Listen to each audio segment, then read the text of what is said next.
सनातन धर्म और वेदों में 4 युगों की मान्यता है। माना जाता है कि सतयुग में स्वयं देवता, किन्नर और गंधर्व पृथ्वी पर निवास करते थे। हमारे धर्म ग्रंथों में किन्नरों और गंधर्वों के बारे में विस्तार से बताया गया है। सतयुग के बाद आया त्रेता युग। इस युग में भगवान श्री राम ने जन्म लिया और वह स्वयं श्रीहरि विष्णु का अवतार थे।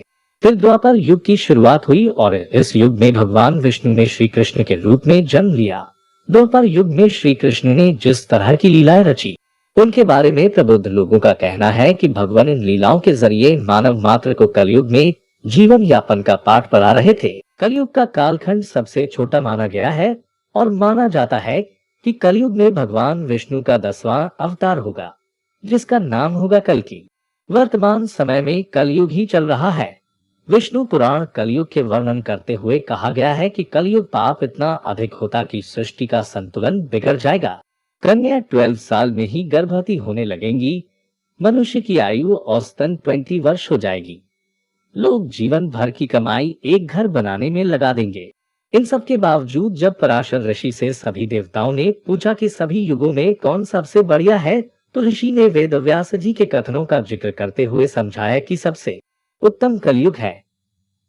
आइए जाने व्यास जी ने विष्णु पुराण में क्यों कहा है कलयुग को धन्य और सबसे उत्तम। श्री वेद व्यास जी ने वेदों का वाचन किया और भगवान गणपति ने उनके अनुग्रह पर उन वचनों को लिखित रूप में प्रस्तुत किया।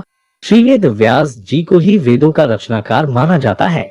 वेद व्यास जी से जुड़ी एक पौराणिक कथा के अनुसार वेद व्यास जी ने सभी युगों में कलयुग को श्रेष्ठ युग कहा है। ये चौंकाने वाली बात जरूर है, क्योंकि कलयुग में तो सबसे अधिक पाप और अत्याचार होगा। वेदों और धार्मिक ग्रंथों में ऐसा कहा गया है। अगर ऐसा हो तो कलयुग सबसे श्रेष्ठ कैसे हुआ? विष्णु पुराण में वर्णित एक घटना के अनुसार मुनिजनों और ऋषियों के साथ चर्चा करते हुए वेद व्यास जी कहते हैं, हे मुनिजन, सभी युगों में कलयुग ही सबसे श्रेष्ठ युग है, क्योंकि 10 वर्ष में जितना व्रत और तप करके कोई मनुष्य सतयुग में पुण्य प्राप्त करता है, त्रेता युग में वही पुण्य 1 साल के तप द्वारा प्राप्त किया जा सकता है। ठीक इसी प्रकार उतना ही पुण्य द्वापर युग में 1 महीने के तप से प्राप्त किया जा सकता है, तो कलयुग में इतना ही बड़ा पुण्य मात्र दिन के तप से प्राप्त किया जा सकता है।